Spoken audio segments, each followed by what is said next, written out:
ইরানের সদ্য নির্বাচিত সর্বোচ্চ নেতা মুস্তফা খামেনির প্রথম নির্দেশে ইসরায়েলে হামলা চালিয়েছে ইরান। এদিকে ইসরায়েলের দাবি, ইরানের সর্বোচ্চ নেতার সামরিক কার্যালয়ে হামলায় নিহত হয়েছেন কার্যালয়টির প্রধান আবুল কাশেম বাবাইয়ান। আর ডোনাল্ড ট্রাম্প জানান, নেতানিয়াহুর সাথে আলোচনা পরেই যুদ্ধ বন্ধের বিষয়ে সিদ্ধান্ত নেওয়া হবে। রবিবার ইসরায়েলে নতুন করে ক্ষেপণাস্ত্র হামলা চালিয়েছে ইরান। দেশটির রাষ্ট্রীয় গণমাধ্যম জানায়, নতুন সর্বোচ্চ নেতা মোস্তফা খামেনির নির্দেশে হামলা চালায় তেহরান। সামাজিক যোগাযোগ মাধ্যম টেলিগ্রামে ইরান জানায়, নতুন নেতৃত্বের অধীনে এটি ক্ষেপণাস্ত্র হামলার প্রথম ধাপ। উপসাগরীয় অঞ্চলেও হামলা অব্যাহত রেখেছে ইরান। সৌদি আরবে সায়বা তেলক্ষেত্র লক্ষ্য করে ড্রোন হামলা চালিয়েছে দেশটি। যদিও সৌদি প্রতিরক্ষা মন্ত্রণালয় জানায়, ড্রোনটি ধ্বংস করেছে তাদের বিমান বাহিনী। ইরানের ক্ষেপণাস্ত্র প্রতিহতের দাবি করেছে কাতারও।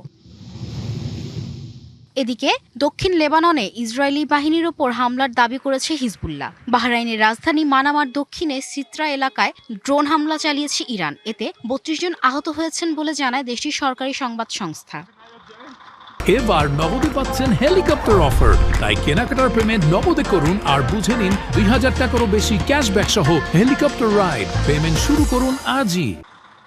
তেহরানে বিমান হামলা অব্যাহত রেখেছে ইসরায়েলও। অভিযান চালাচ্ছে লেবাননেও। ইসরায়েলি সেনাদের দাবি, বিমান হামলায় নিহত হয়েছেন ইরানের সর্বোচ্চ নেতার সামরিক কার্যালয়ের প্রধান আবুল কাশেম বাবাইয়ান। তারা আরও দাবি করছে, আকাশ প্রতিরক্ষা ব্যবস্থার মাধ্যমে ক্ষেপণাস্ত্র প্রতিহত করা হয়েছে। যদিও কয়েকটি ক্ষেপণাস্ত্র তেল আবিবের ৩টি স্থানে আঘাত হেনেছে। চলমান যুদ্ধ নিয়ে আবারও মন্তব্য করেছেন মার্কিন president Donald Trump. Times of ইসরায়েলকে তিনি জানান, প্রেসিডেন্ট বেনিয়ামিন নেতানিয়াহুর সাথে আলোচনা করে নেওয়া হবে যুদ্ধবন্ধের সিদ্ধান্তে। Rahnuma Fermin, DBC news desk.